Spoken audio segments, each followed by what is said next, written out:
గారిని ఎలాగైనా కేసు పెట్టి లోపల పెట్టాలన్న ఒక కక్ష సాధింపుతో మరి చంద్రబాబు నాయుడు లోకేష్ అడుగడుగున ఆయన మీద అవినీతి ఆరోపణలు చేస్తూ ఏ విధంగా లిక్కర్ కేసులో గాని ఇసుక కేసులో గాని మిగతా కేసుల్లో లేని ఉన్నట్టు సృష్టించాలని చూశారు. కానీ అవి ఏవి జరగకపోయేసరికి నిన్న ఒక ఇన్సిడెంట్ జూన్ 18వ తేదీ జగనన్న వెళ్తున్న కాన్వాయ్ లో ఒక మనిషి చనిపోయాడు అని చెప్పి ఈ రోజు ఏదైతే చెప్తున్నారో అది జూన్ 18వ రోజు ఎస్పీ గారి ఇంటర్వ్యూ చూసినా ప్రెస్ నోట్ చూసినా మీకు అర్థమవుతుంది. జగన్ గారి కాన్వాయ్ కి సంబంధం లేదు.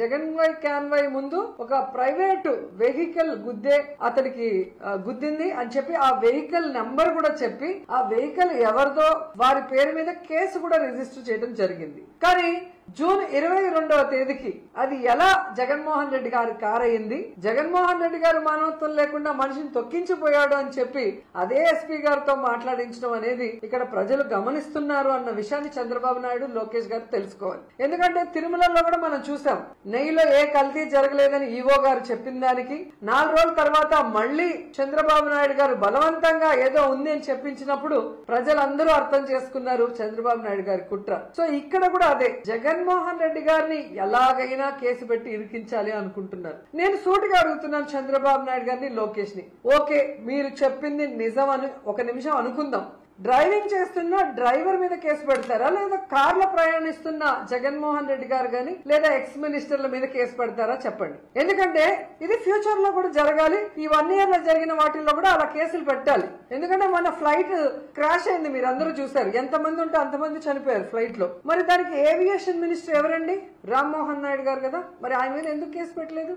మరి సింహాచలంలో నేనే దగ్గరుండి మొత్తం ఏర్పాట్లు చేస్తానని హోంమంత్రి గారు ప్రతిరోజు ప్రెస్ మీట్ పెట్టి మాట్లాడింది. మరి వాళ్ళ చేతగాని తరం వల్ల గోడ కూలి 7 మంది చనిపోతే ఎందుకు హోంమంత్రి మీద కేసు పెట్టలేదు ఒకసారి చెప్పండి. మరి పవన్ కళ్యాణ్ గారు గేమ్ చేంజర్ మీటింగ్ లో ఏం చెప్పారు? యువతకి మేము ఉద్యోగాలు ఇవ్వలేకపోతున్నాం, మరి ఈ రోజు యువత ఎనర్జీ ఎక్కువ ఉంది కాబట్టి షట్లు చించుకొని అరవండి, సైలెన్సర్లు పీకేసి రేస్ చేసి మీరు బైక్ రేసులు చేయండి అన్నారు. మరి ఆయన ఆరాధ్య హీరో కదా, వాళ్ళకి ఆయన మాటను తూచా తప్పకుండా వాళ్ళు రేస్ చేసుకుని పోయి 2 చనిపోయారు. మరి చెప్పిన పవన్ కళ్యాణ్ గారి మీద ఎందుకు కేసు పెట్టలేదో చంద్రబాబు నాయుడు గారు మాకు చెప్పాలి.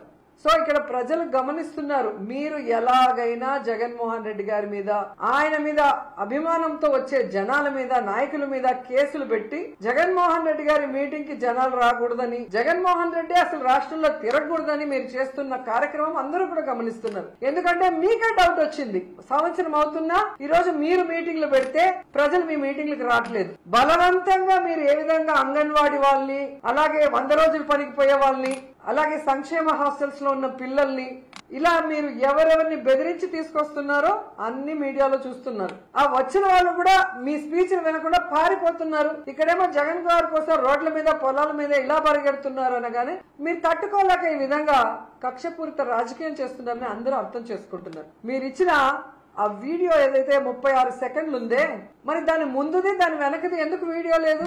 మా సినిమాల్లో సీరియల్లో మనిషి నుంచి ఇలా గోడకెళ్లి గోడ నుంచి మనిషికి వచ్చే షాట్స్ ఉంటాయి, చాలా అద్భుతంగా వాళ్ళు మిక్స్ అండ్ మ్యాచ్ చేస్తారు.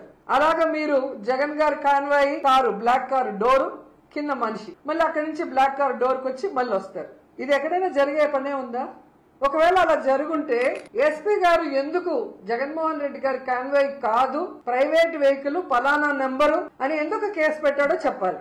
మీరు పయ్యావుల కేశవ్ గారు, అనిత గారు ప్రెస్ మీట్లలో జగన్ గారు కారే అని చెప్పిన తర్వాత 22వ తేదీ ఎందుకు ఎస్పీ గారు మార్చి మాట్లాడారో మీరే కూడా అక్యూజ్డ్ కాలంలో యాడ్ చేయడం జరిగింది. సో ఇది మన ఫర్దర్ ఇన్వెస్టిగేషన్ లో ఇంకా ఇన్ డెప్త్ ఇన్వెస్టిగేషన్ చేస్తూ కేసుని యాజ్ పర్ లా ఫైనలైజ్ చేస్తాం.